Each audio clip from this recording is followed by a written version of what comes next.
Okay. Now look at though, although. Although, though both mean in spite of something. That means that we usually use though, although to denote something rare, something unusual, something uncommon. Whenever we will see something rare, something uncommon, something unusual, in such cases we will use though, although. Okay? Look at these examples. Though the pen writes well, gap, I cannot afford to use it. Dash, come to be, dash, although I was sick. Number 3, though he is very rich, dash. Try to understand these sentences. The first one is, though the pen writes well, the pen writes well. So it must be what? It must be available. It must be cheap, isn't it? But you see the sentence, though the pen writes well, it is very costly. That is uncommon, that is unusual. Since the pen writes well, it must be cheap. It must be what? It must be available to anyone. But I cannot afford to use it because it is very costly. So this is uncommon. Although I was sick, I was ill, I attended the meeting, I went to college, I work hard. So you see, when you are sick, basically you do not go to college, or when we are sick, we usually don't work hard, isn't it? Yeah. So despite I was sick, I went to college, I attended the meeting, I work hard. So this is unusual, uncommon, unrare, rare. Number 3, though he is very rich, though he is very rich, we can say he doesn't help the poor. Though he is very rich, he doesn't help the poor. Or we can say, though he is very rich, he is honest. So there is a belief in our society that those who are rich enough, they basically do not what? They are not honest, they are dishonest. They become rich by dishonest means, by illegal ways. Okay? So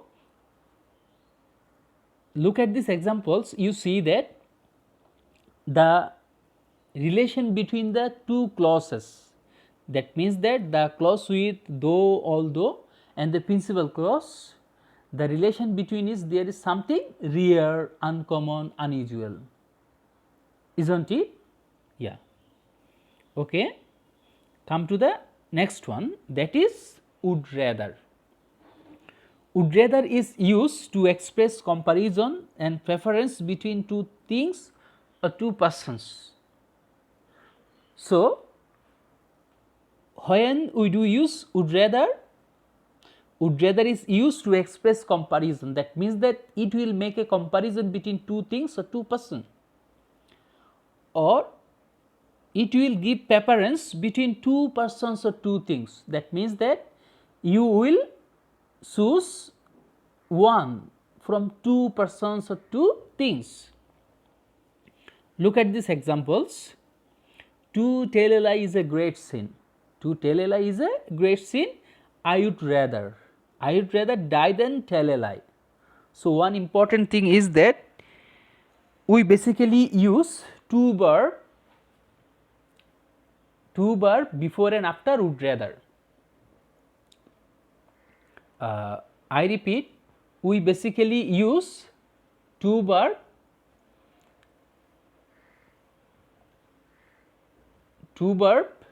before and after then.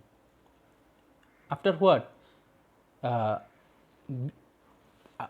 We basically use two verbs before and after then. Look at the example, I would rather die than tell a lie. I would rather die than tell a lie. So, look at this example. Die and tell are two verbs. Die and tell are two verbs that are seated before and after then, and the verb always in base form. You have to mind that after would rather you have to use verb in base form. Come to the next example. Sohail is a very good natured boy. That means the Sohail is a good boy. He would rather, so he will choose one thing from two things or two persons. He would rather stay at home than mix with the bad boys. So, you see two activities, one is stay at home, another one is mix with the bad boys. So, he chooses what? Stay at home. You would rather, so you see, you would rather build your own house than live in a rented house. Two activities, one is build your own house, another one is live in a rented house. So, you choose what? You choose build in your own house. So, look at these examples. After would rather, you have to use verb in base form. After would rather, you have to use verb in base form, and to base form of verb is used before and after then. We basically use to verb of base form before and after then. Okay. And basically would rather indicates or makes a comparison between two persons or two things, and prefer one thing or one person from two things or two person. I think all of you have got my point. Okay. No more today. Allah Hafiz.